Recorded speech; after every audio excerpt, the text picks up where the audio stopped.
It's called Endeavour, after an 18th century sailing ship commanded by British explorer James Cook. Escorted by proud employees at the Kennedy Space Center, Florida, this newest member of NASA's shuttle fleet was transferred from the orbiter processing facility to the vehicle assembly building, a milestone Kennedy crews had been working toward for nearly a year.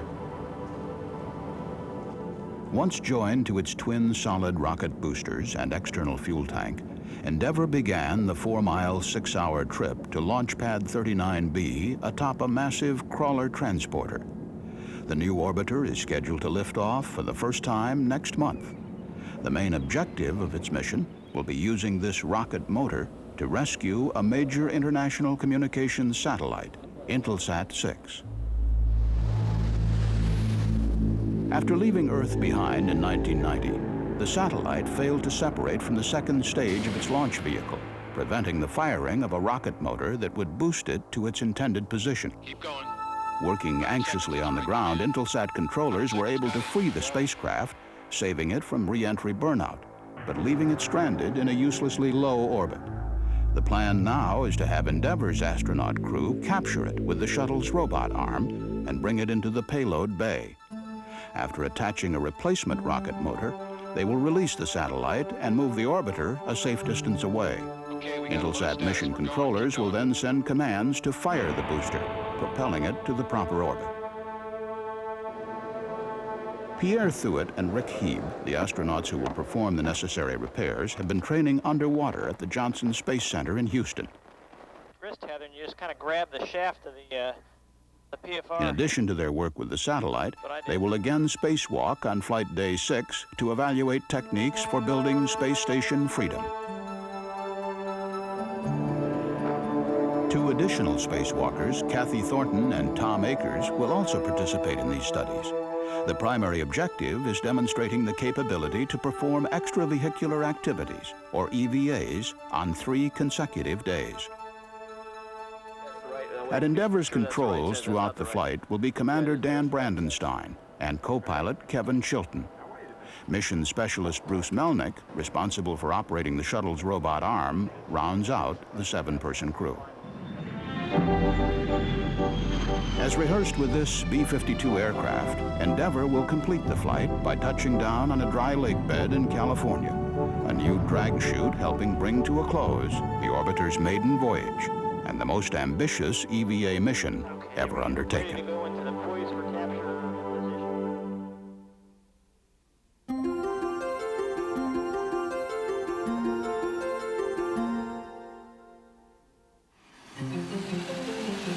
Centuries old, it's a rare and delicate art.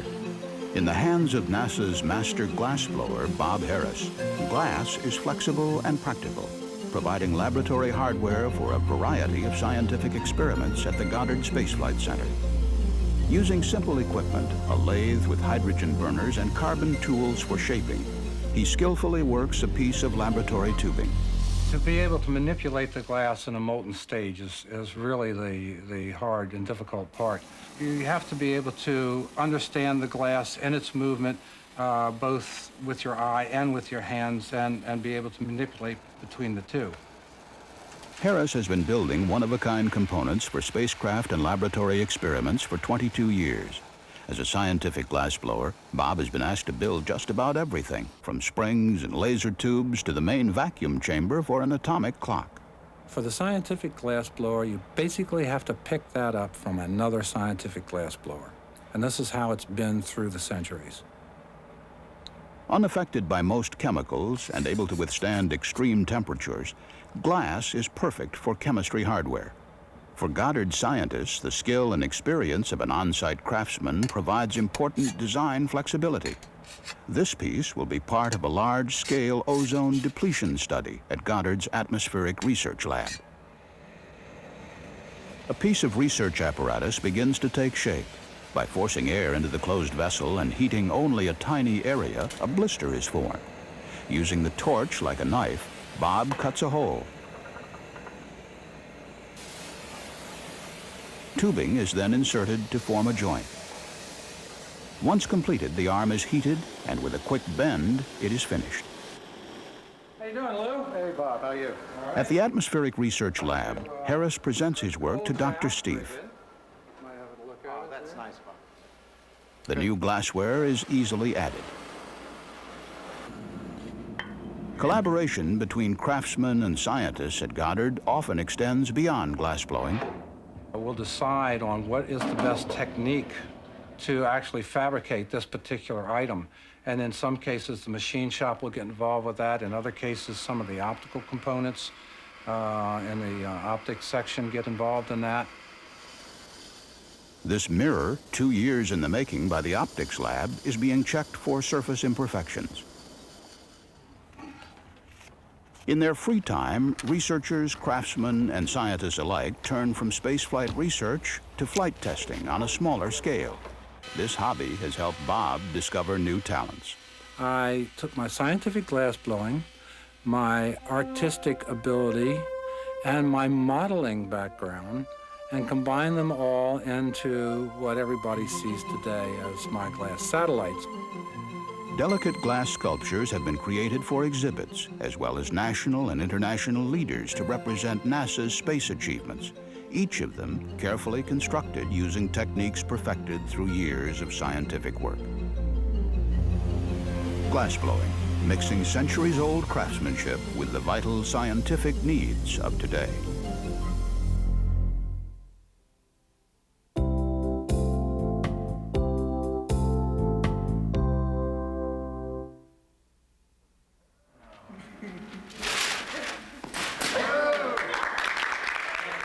For the past year, students from 4 high schools in Hampton, Virginia have spent much of their free time working towards a common goal, setting the Guinness record for the world's largest paper airplane. Dr. Ferdinand Grossfeld, a Lockheed supervisor working at NASA's Langley Research Center, came up with the idea as a way to get students excited about engineering and science. As chairman of the local chapter of the American Institute for Aeronautics and Astronautics, Dr. Grossfeld approached 4 accomplished engineers retired from NASA to serve as advisors in the project. One was Collier Trophy winner Dick Whitcomb. They taught the students aeronautical concepts like lift and drag, then let them come up with their own original designs. They were fast learners, according to Jim Penland. Weeks later, a guy was able to tell me what aspect ratio and how to calculate it when it was only mentioned a time or two, so I felt like that he learned well. Fellow advisor Bill Reed was equally pleased. The real purpose is a lasting one, and that's to stimulate these young minds, and I see it happening.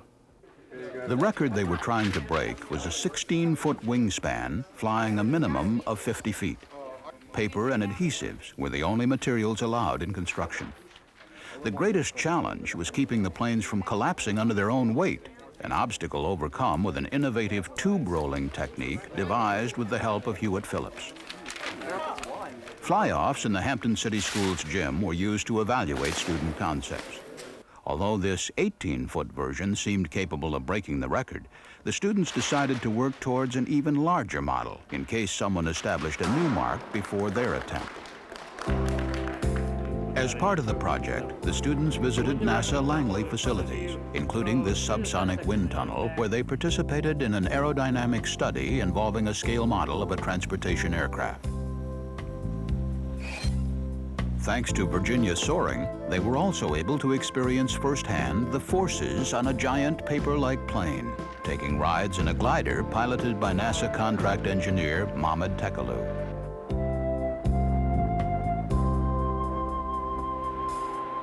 Finally, the day the students had been gearing up for came. In a hangar at NASA Langley, they hoisted their 24-foot model onto a platform as specified in contest regulations. With record officials and numerous supporters on hand, Senior Kevin Kelly let the plane fly. It had to go 50 feet to break the record. It traveled over twice that far.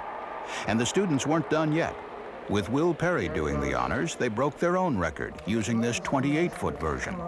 Then, as a grand finale, they launched a 30-foot craft, achieving yet another new milestone, 114 feet 9 inches. Kevin Kelly summed up the emotions of the day. It's been a long project, and to come down and be able to break the record and plane fly as well as I did, I'm really happy. It's been a great experience. The record-setting craft will now be displayed in Virginia's new Air and Space Center alongside other historic planes, signifying the dedicated teamwork and learning experience of all who participated. It's maybe like the Olympic Games. You know, participating is more important than being first.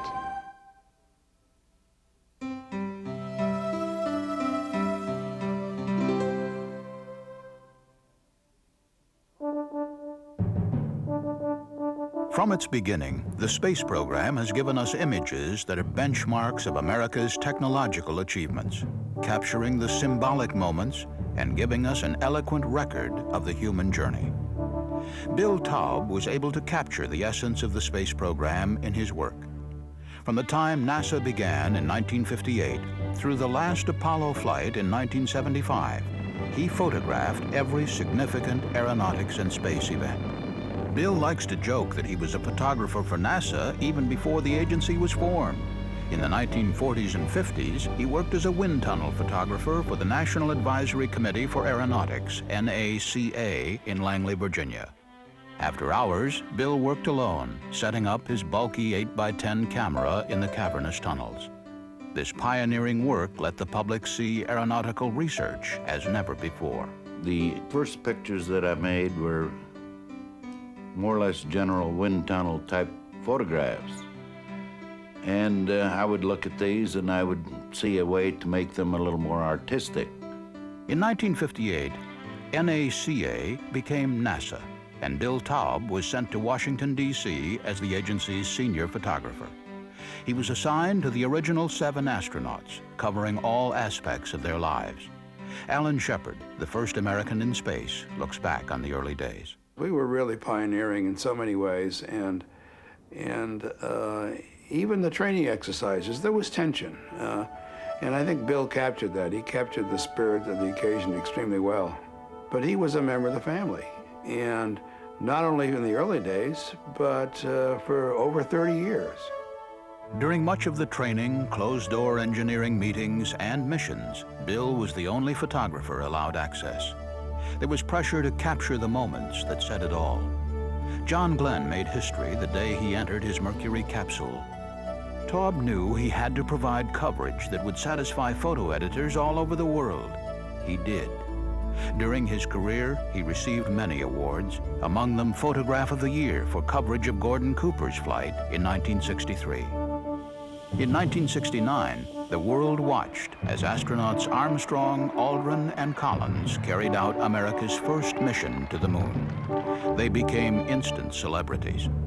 After their return to Earth, they visited 24 countries and 27 cities in 45 days. For Bill, covering this world tour was a special highlight. Bill grew up in an era when travel by rail was everything and landing on the moon was only a dream. Trains became a lifelong hobby. Retired from NASA in 1975, Bill now enjoys conducting train models collected and built over the years. When he's not tinkering with his train collection, Bill enjoys leafing through some very special books, each page a memory, a glimpse of history in NASA's photo album, which he helped create.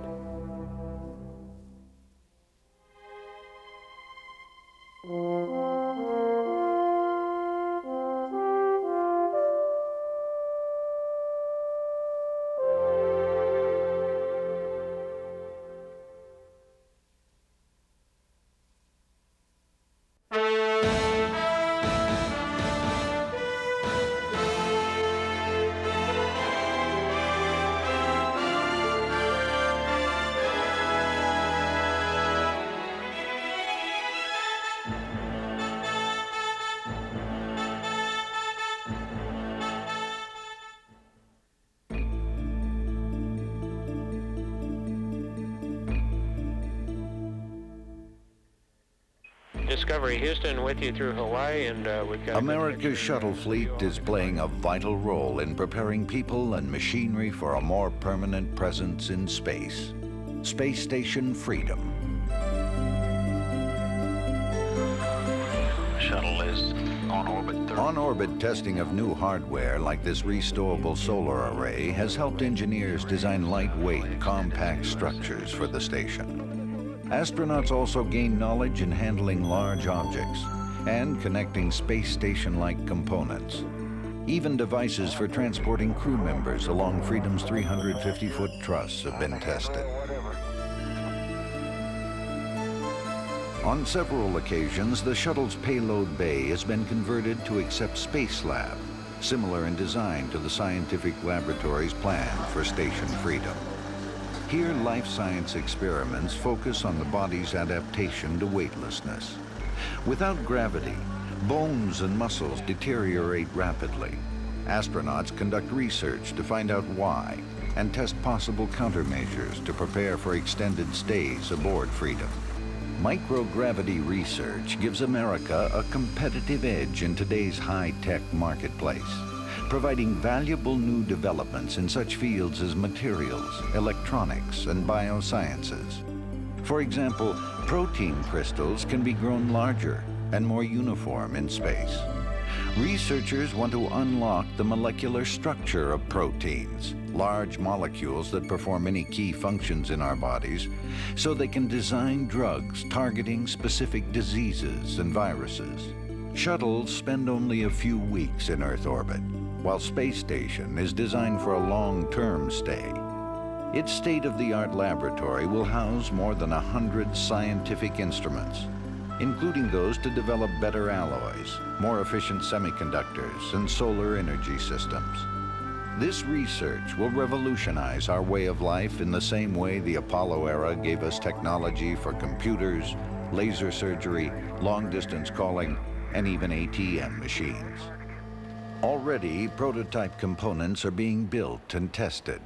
Engineers are also fine-tuning power systems and simulating the station's demands on electricity. 18 shuttle missions will carry prefabricated sections of the station into orbit, using robotic arms to assist astronauts during assembly.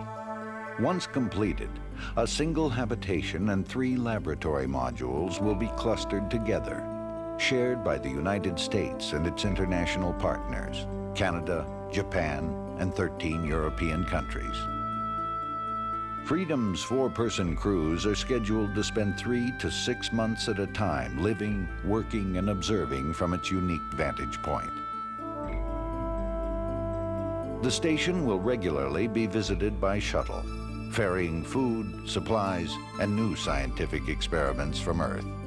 One thing is certain: the key to this country's space future is tied to the ability to live and work there on a permanent basis. Station Freedom, a unique outpost built on the strength of America's space program.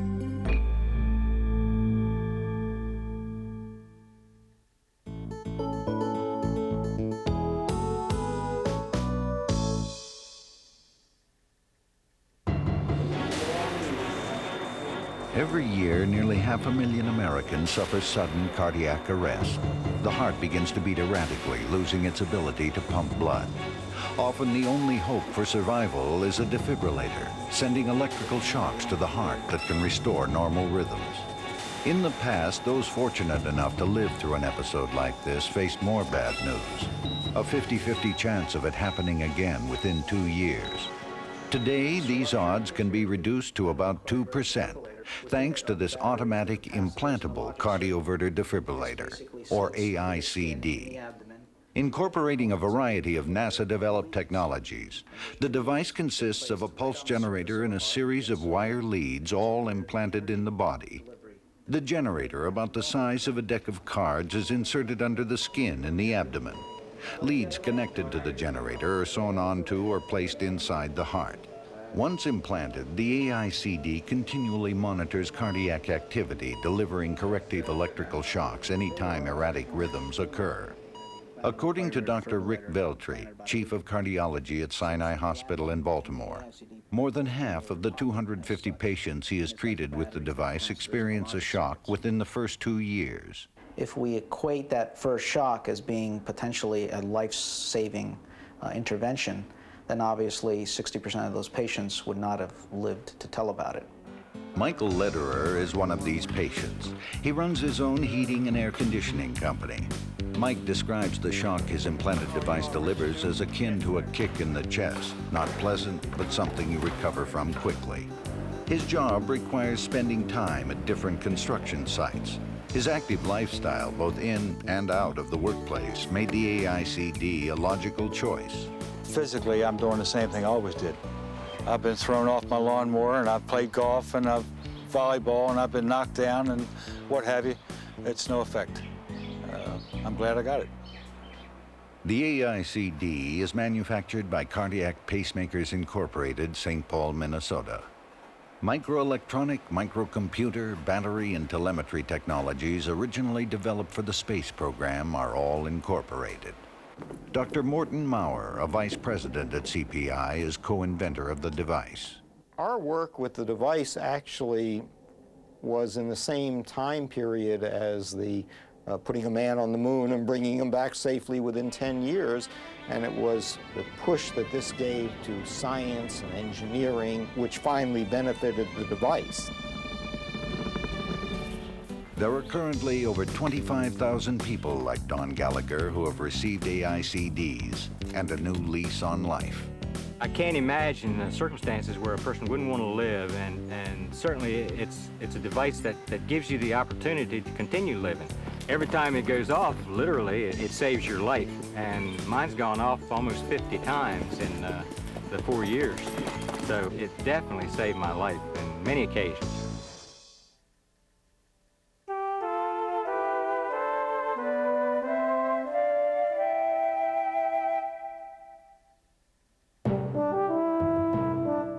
In 1990, Shuttle Discovery launched NASA's Hubble Space Telescope, the most powerful observatory ever built, able to image detail up to 15 billion miles away. Hubble has provided astronomers with a clearer window to our universe.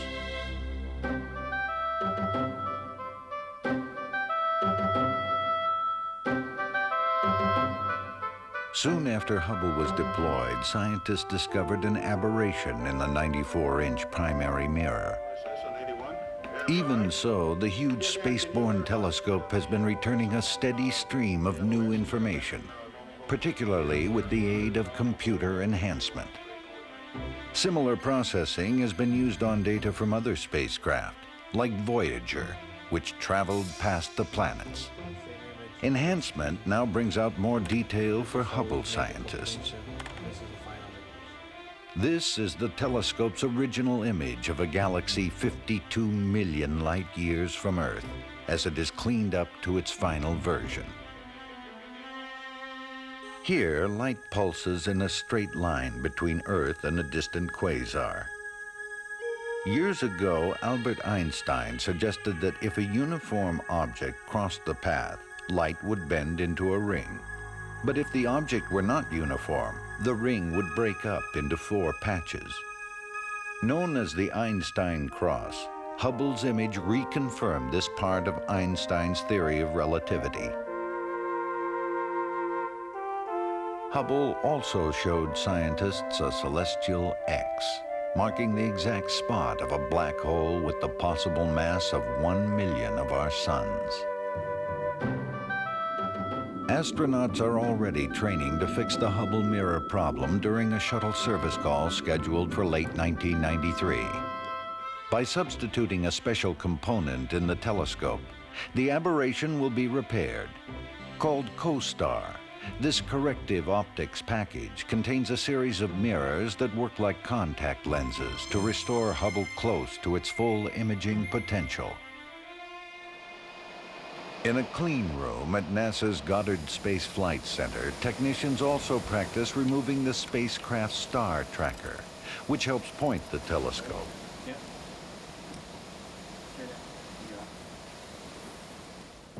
In the meantime, Hubble continues to send back fine detail of the planets, faraway galaxies, black holes, and distant stars, rewriting the textbooks on how we view our universe.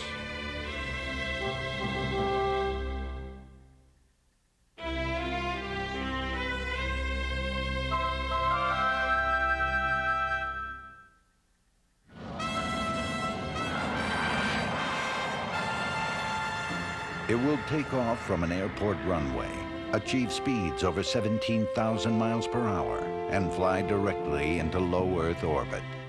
Called the National Aerospace Plane, or X-30, this sleek research craft will lead to a new generation of vehicles providing affordable, flexible access to space in the 21st century.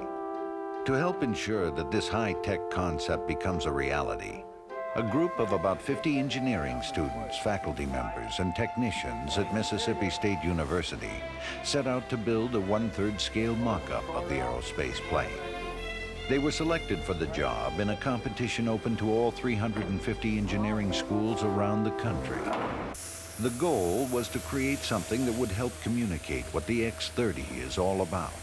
A model folks could see and touch at air shows and museums around the country. It had to be rugged enough to withstand the rigors of both the road and Mother Nature. This wasn't a problem for the project team. They built it just like an actual flying prototype. Professor of Aerospace Engineering, Masoud Reshrohani. It is quite realistic. We did not make any shortcuts, or we did not take into consideration that this thing is not going to fly, so we don't have to make this part strong or that part strong. We did not think that way at all. Building it like a real plane gave aerospace engineering students who worked on the mock-up an opportunity to apply what they'd learned in 4 years of classwork and get a better idea of what to expect once they graduated. Senior Latunya Pack. You can sit in class and listen to lectures, lecture after lecture after lecture, but you can't really get a good feeling for what's going on until you've actually had hands-on experience. One of the keys to designing and building the model in just one semester was the use of a robotic router to cut molds for key components, an approach that spurred real interest in the aerospace industry. Professor Kenneth Hall. We actually have people waiting in line now that they see our construction techniques to apply these techniques to their aircraft prototype development.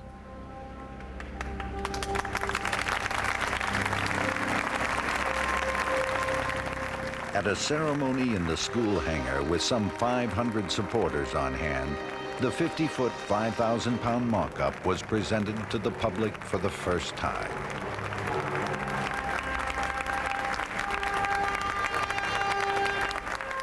Congratulations accepted, it was time to ready the model for the road. Its wings were stowed and landing gear removed.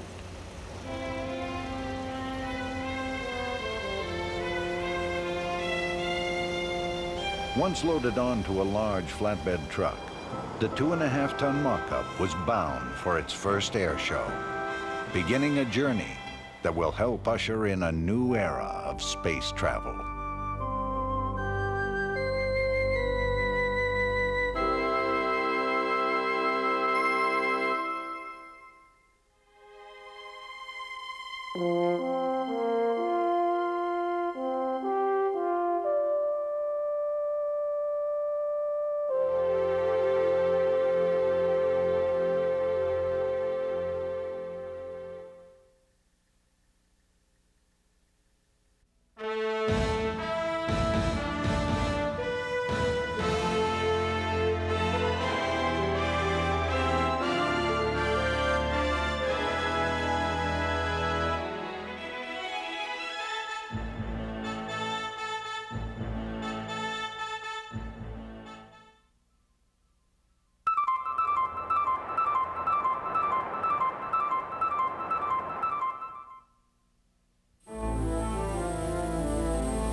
On an apron at Orlando International Airport, this specially equipped 737, a flying laboratory, goes through final checkouts.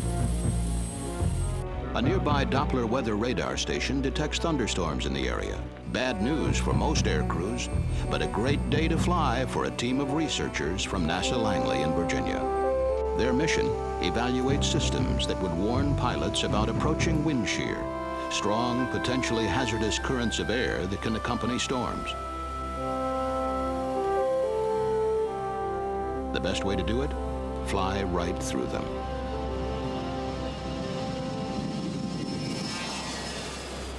NASA 515, contact Orlando on 119.4. Once airborne, Mike Phillips and Dick Yenny up front turn the 737's controls over to fellow NASA pilot Lee Person, who flies the plane from an advanced research cockpit in back. Guided by displays from weather radar on the ground and a variety of onboard sensors, they seek out and fly through areas where a particularly threatening type of wind shear called microbursts are likely to occur. Microbursts are powerful localized downdrafts that can literally knock an unsuspecting plane out of the sky during an approach or landing. We got some turbulence now. We're about 3 miles short. Mike Lewis is NASA's Wind Shear Program Deputy Manager. Between 1975 and 85, fully 50% of the aircraft fatalities were either directly or partially caused by this wind shear phenomenon. The FAA has mandated that all airliners be equipped with some kind of wind shear advance warning system by 1995. The joint NASA-FAA effort in Orlando marks the culmination of years of study aimed at evaluating candidate technologies. A microwave radar housed in the 737's nose, a Doppler LiDAR under its forward cargo bay, and a side-mounted infrared device. Though each works differently, all three are designed to detect wind shear out ahead of an aircraft. Only by flying through storm cells where microbursts are present can researchers truly test the reliability of the sensors. Okay, say reflectivity, Lincoln. To ensure safety, Mike Lewis evaluates information on the displays and guides the crew away from areas with hail, ground obstructions, or dangerously strong winds. Mike Phillips and Dick Yenny also make recommendations based on what they're seeing up front and actually fly the plane through the storms. Heavy rain. Altitudes above 750 feet and conservative airspeeds are maintained throughout. The task now is to analyze all the information gathered and make it available to the airlines. Program Manager Roland Bowles. We think an ounce of prevention is worth a pound of cure. This program is directed at technology that will provide advance warning with ample time for pilots to avoid the affected area or escape from the encounter. Once in place, detectors like those being tested in the NASA FAA program should greatly enhance the safety of air travel, according to veteran pilot Dick Yenny. With this warning of 30 to 40 seconds, my goodness, there should be no reason whatsoever for a wind shear accident or even an incident.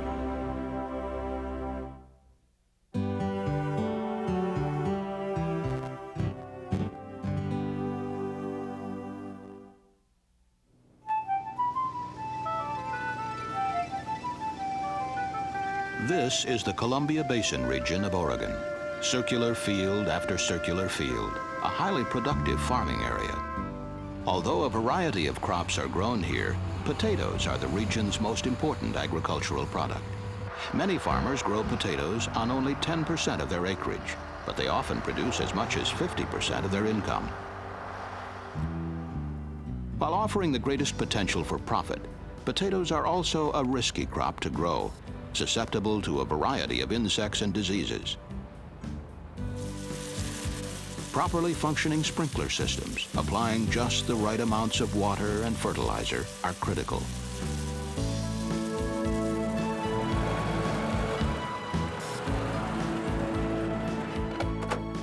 Checking the potato fields daily for signs of trouble is no easy task on a 12,000-acre spread, but it's a necessity for farmers like Frank Lamb.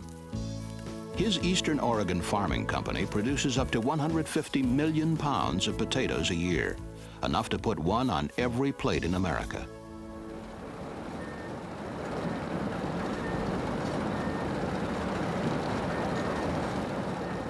Like most farmers, Lamb sells about half of his potatoes as soon as they're harvested. His customers include companies that fresh pack them and other plants which process the potatoes into a variety of products.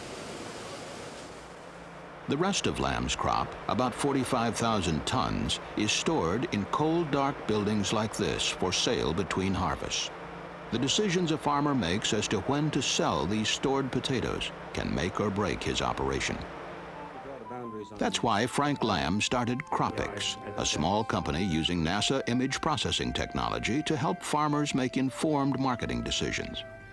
Lamb and his colleagues begin by obtaining satellite images of the entire Columbia Basin. Each circle represents one of the thousands of fields in which crops are being grown. When these satellite views are processed with NASA software, potato fields show up as red, wheat as yellow, corn blue, and so forth. This makes it possible to count the number of potato fields in the basin and estimate total yield. A farmer then can determine whether to sell now or wait for a better price. It's an excellent example of our government doing something for the little guy in a way that we can use it in our everyday life. There's something going on here. In putting his marketing information together, Lamb realized he could also see problems in individual fields. But often the images he was looking at were 3 or 4 weeks old. He's now working with NASA to get more timely imagery. Then we can look at the potato crop, we can look at the onion crop, we can look at wheat and alfalfa, and provide farmers with information about what's going on in their fields so that they can go out and fix the problem before it hurts them.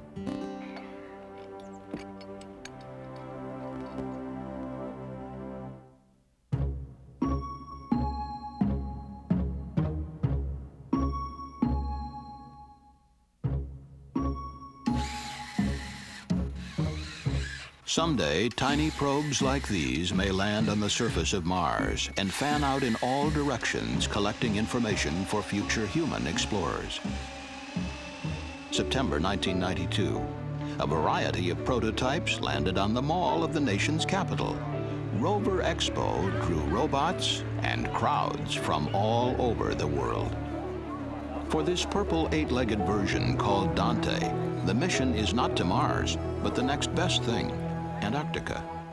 Antarctica is the closest condition on Earth to the conditions we expect on the planets. Red Whitaker led the team at Carnegie Mellon University in Pennsylvania that designed and built the robot under a grant from NASA. In an effort co-sponsored by the National Science Foundation, Dante explored the active volcanic crater of Mount Erebus in Antarctica, a harsh environment similar to Mars. Dr. Phil Kyle of New Mexico Tech studies volcanoes around the globe. Their gaseous activity provides important clues to the Earth's inner structure and climate changes. We have had a dream of getting into Erebus for many years. We've tried a number of times. When we first visited the volcano and started working there back in the early 70s. The Carnegie Mellon team had only 11 months to create the robot.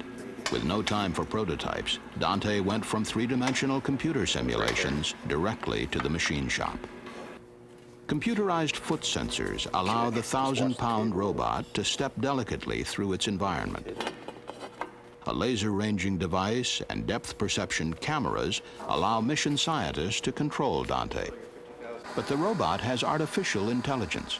Encountering an obstacle, Dante can determine a new route without human prompting. To fulfill its scientific mission at Mount Erebus, Dante has onboard instruments which collect geological information. Erebus may be a source of chlorine, which gets up into the stratosphere and may contribute to the chlorine which is responsible for ozone depletion. We don't know whether that's true or not. Once on the ice, expedition members on snowmobiles made the ascent to the rim with Dante in tow. Scientists controlled the robot's computers and cameras via a fiber optic cable. A satellite uplink to NASA's Goddard Space Flight Center in Maryland provided live video of the mission, two-way communication, and for the first time ever, remote control of Dante's cameras from thousands of miles away.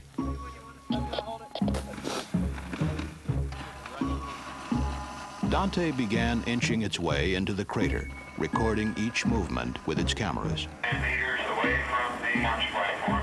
Dante never reached its ultimate goal of surveying the lava lake at the crater's floor because of a break in its fiber optic link.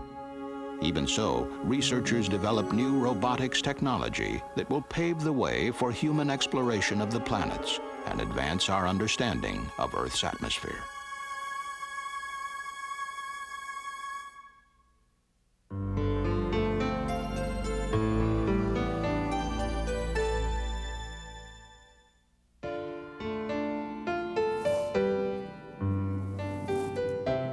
Meet Jack Reeder. Hardly a celebrity, working in the yard of his southeastern Virginia home or playing a weekly round of golf with a couple of friends.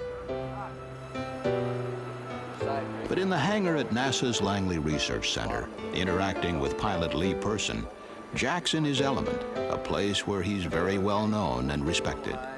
That's because he was once quite a pilot himself. I think he's probably the greatest engineering pilot that ever lived in the history of mankind. He was just the kind of guy that could fly anything, but he could tell you not only that he could fly it, but how it could be improved so that everybody could fly it. Reeder started at NASA Langley in 1938, a young aeronautical engineer assigned to wind tunnel studies. But when the need for additional pilots arose, Jack jumped at the opportunity. Thus began a 40-year career over which he flew more than 200 different types of aircraft. He was influential in the development of the P-51 Mustang, a highly successful U.S. fighter in World War II, and the first vertical takeoff and landing jets. His sense of humor and tendency toward understatement are evident in this description of an unstable airplane. If you're trying to bail out and trying to struggle out of the cockpit and this airplane is doing that or doing that, then it's not very handy. Eventually moved into management because of his tremendous experience and knowledge, Reeder initiated a number of research efforts that continue today. It was his idea to obtain this 737 and turn it into a flying laboratory. Its highly advanced rear flight deck serves as a test bed for evolving technologies, enhancing the efficiency and safety of air travel.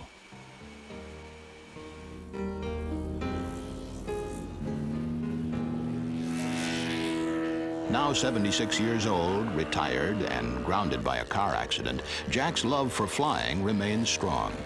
When the urge strikes him, he might join friends flying model planes or visit a local airport to check work being done on an old monocoupe he's owned for years.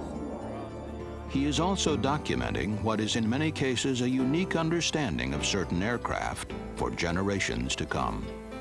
Jack was recently inducted, along with Charles Lindbergh, into the Aviation Hall of Fame in Michigan, where he was raised. His reaction is typical. They asked me for pictures of the family, what they were doing, and all this sort of thing. They didn't want any bums in the thing, you know, anybody that were going to be a problem. That's certainly not the case with Jack. He's left a lasting impression on all who've known him. Those that are really involved in the industry, those that have studied what went on in the early development of these type airplanes, realize that Jack is really a hero in his own time.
Greenland is an island of rock, ice, and snow straddling the Arctic Circle.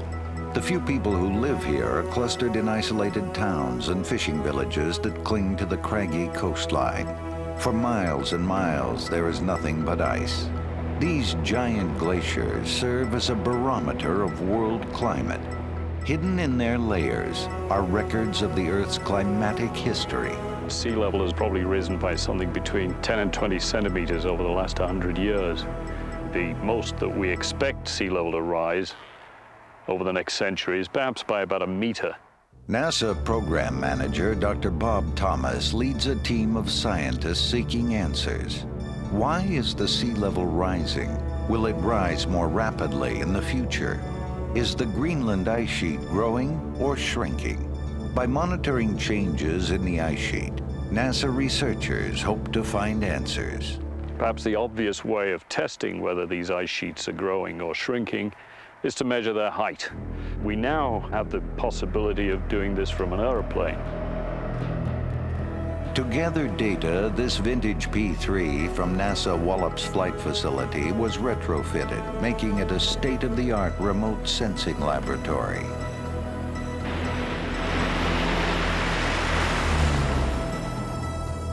Global Positioning System, or GPS, is a highly accurate navigation network.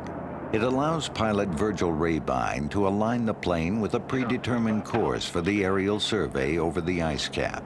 Principal investigator Bill Crable uses the GPS data in conjunction with a laser range-finding device to determine the height of the ice sheet at millions of points along the survey. Radar penetrates snow and ice, bouncing signals off the bedrock. It provides a graphic representation of the rocky surface hidden thousands of feet below the ice cap. Bob, we just picked up Die 2 on the horizon at 60 miles. At a tent camp called Die 2, which serves as a base for the land crew, researchers work at temperatures near zero. Setting off on snowmobiles, they traverse 300 miles, mimicking the path of the P-3. GPS receivers mounted on one of the sleds are used to validate measurements taken from the air. Huge test pits allow researchers like Ingrid Zabel of Ohio State University to look back in time by studying a cross-section of the glacier. Hand coring down to 30 feet gives information about snowfall over the past decade. Larger scale drilling right through the ice sheet has shown that climate in the past has been extremely unstable. Scientists are keeping an eye on pollutants like carbon dioxide and other gases that could raise global temperatures 3 to 9 degrees over the next 100 years. Details from the ice cores suggest that warming could accelerate many natural processes, including raising sea level, but scientists are unsure why. Additional surveys by NASA's P-3 over the same area can track those changes over time. Rising sea levels and temperature changes. What happens to Greenland's giant glaciers will almost certainly impact future events on Earth.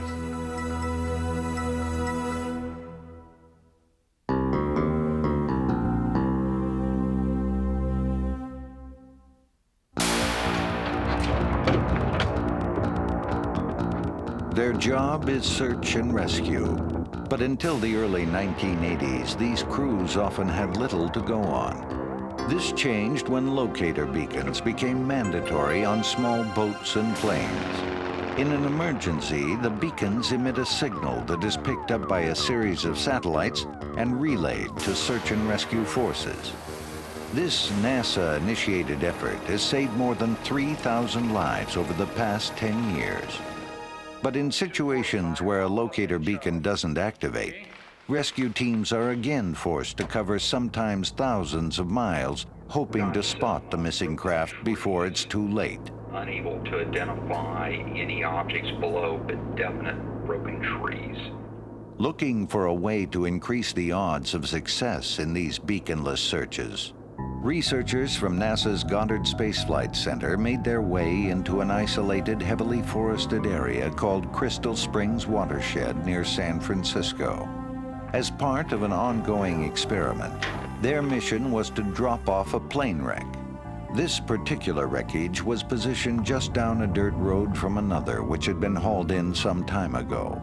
Both were intentionally located below a heavy canopy of trees to see if a system called synthetic aperture radar, or SAR, aboard a DC-8 could detect the wrecks through the foliage. The goal was to evaluate whether this special type of radar, traditionally used in geographic and forestry studies, might also be a useful tool for search and rescue crews in crises where no locator beacon information is available, or where bad weather or trees make it impossible to see a downed plane from the air. Upon completion of a flight, the images produced by the SAR are transferred to NASA Goddard for final processing and analysis. The bright spots are things on the ground that could be the target wrecks. By filtering out features known to be part of the everyday landscape, such as buildings or towers, the location of each wreck is isolated. Colonel Jim Bigelow heads up the Civil Air Patrol search and rescue operations in the Pacific region. We have lost 35 of our own rescue people since 1980 looking for the missing airplanes. So by getting to the airplanes faster and using the synthetic aperture radar on these difficult searches, not only will the people that are in the airplanes be saved, but we will reduce our own losses and people that are killed in this effort.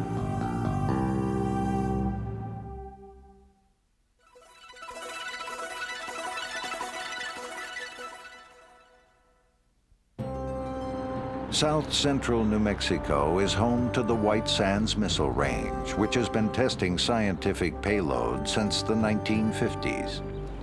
A group of veteran rocketeers from NASA's Wallops Flight Facility in Virginia routinely visit White Sands to assemble and launch small scientific payloads into space. NASA's sounding rocket program was supposed to be set up as a low-cost, high-risk operation where you would take a few more chances in order to get the speed and turnaround time that the experimenters were looking for.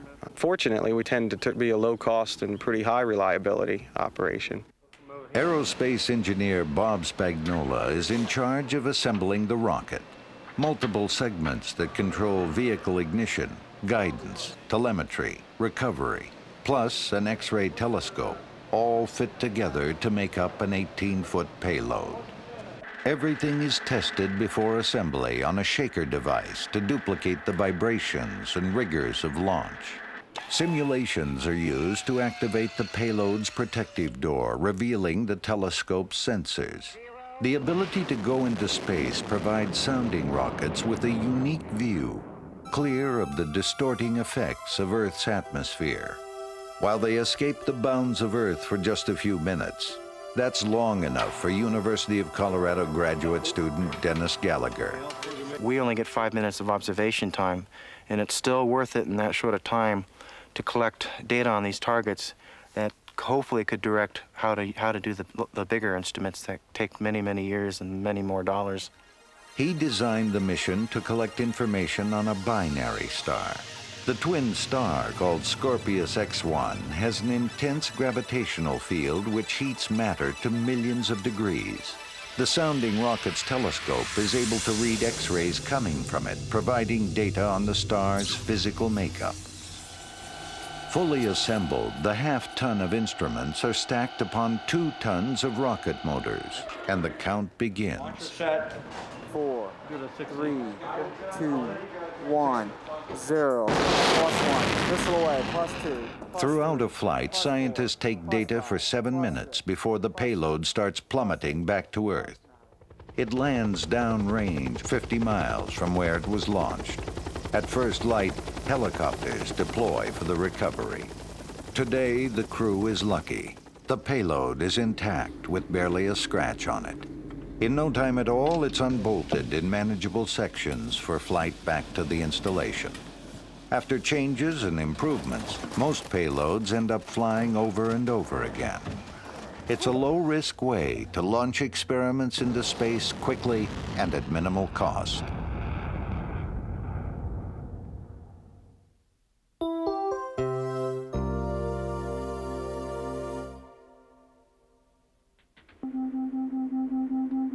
It's an exciting concept. Strap on a head-mounted display and enter a computer-generated environment, a so-called virtual reality. But for people with limited vision, it's the real world they hope technology like this brings into view. There are currently over 3 million Americans with what's considered low vision. In technical terms, it's defined as 20/60 or less visual acuity. But what low vision really means is having to rely upon a variety of devices, some useful, but none meeting every day-to-day need. Even something as simple as watching TV is a real chore when only small magnified sections of the screen can be seen at once. Frustrated with their situations, many of these folks become depressed, according to Dr. Bob Massoff. Within the last 2 years, there has been a real awakening within the profession that you simply can't abandon these patients, that something has to be done to help restore their function so that they can regain their independence. Dr. Massoff and his colleagues at the Johns Hopkins Wilmer Eye Institute specialize in vision research. Drawing upon these studies and inspired by NASA's work in virtual reality, they began working on a head-mounted display for the visually challenged. The initial prototype of what has since come to be called the Low Vision Enhancement System is now being evaluated by Veterans Administration staff around the country, including Dr. Joan Stelmach, Chief of Optometry at the Hines VA Hospital outside Chicago. Essentially a personal large-screen TV, the device has a small black and white camera through which the wearer views the world. By bringing things both near and far into view, this single system could replace the array of devices in use today. It will also eventually look significantly different, according to Dr. Stelmach. Once we have gone through the full cycles of research, the device will look somewhat more like normal glasses. George Taylor, the father of 3, has lost most of his sight and his job to diabetes. Hoping to re-enter the workforce as a programmer, he's excited about the fact that the system accepts any video input, meaning TVs, VCRs, and even computer monitors can be plugged in and viewed up close. If it allows me to do a job, I don't care what it looks like. Just, being able to provide, a better lifestyle than we have now, it would mean a great deal to myself and my family also. Doug Rickman from NASA's Marshall Space Flight Center is heading up an effort to expand the capabilities of the Low Vision Enhancement System. The idea is to process what the wearer sees in a way that compensates for their particular problem. For example, if someone has a blind spot in their vision, the information that is hidden behind that spot would be remapped into an area where they could see it. Although the resulting image looks strange to someone with normal sight, it's a dramatic improvement for those with this condition. It will probably be a few more years before image processing can be incorporated into the low vision system. But people such as James Carr are just glad that progress is being made. You want to get out there, you want to work. And those are the types of things that are being developed and designed that really motivates me to just say, okay, don't give up yet, because here's some more hope.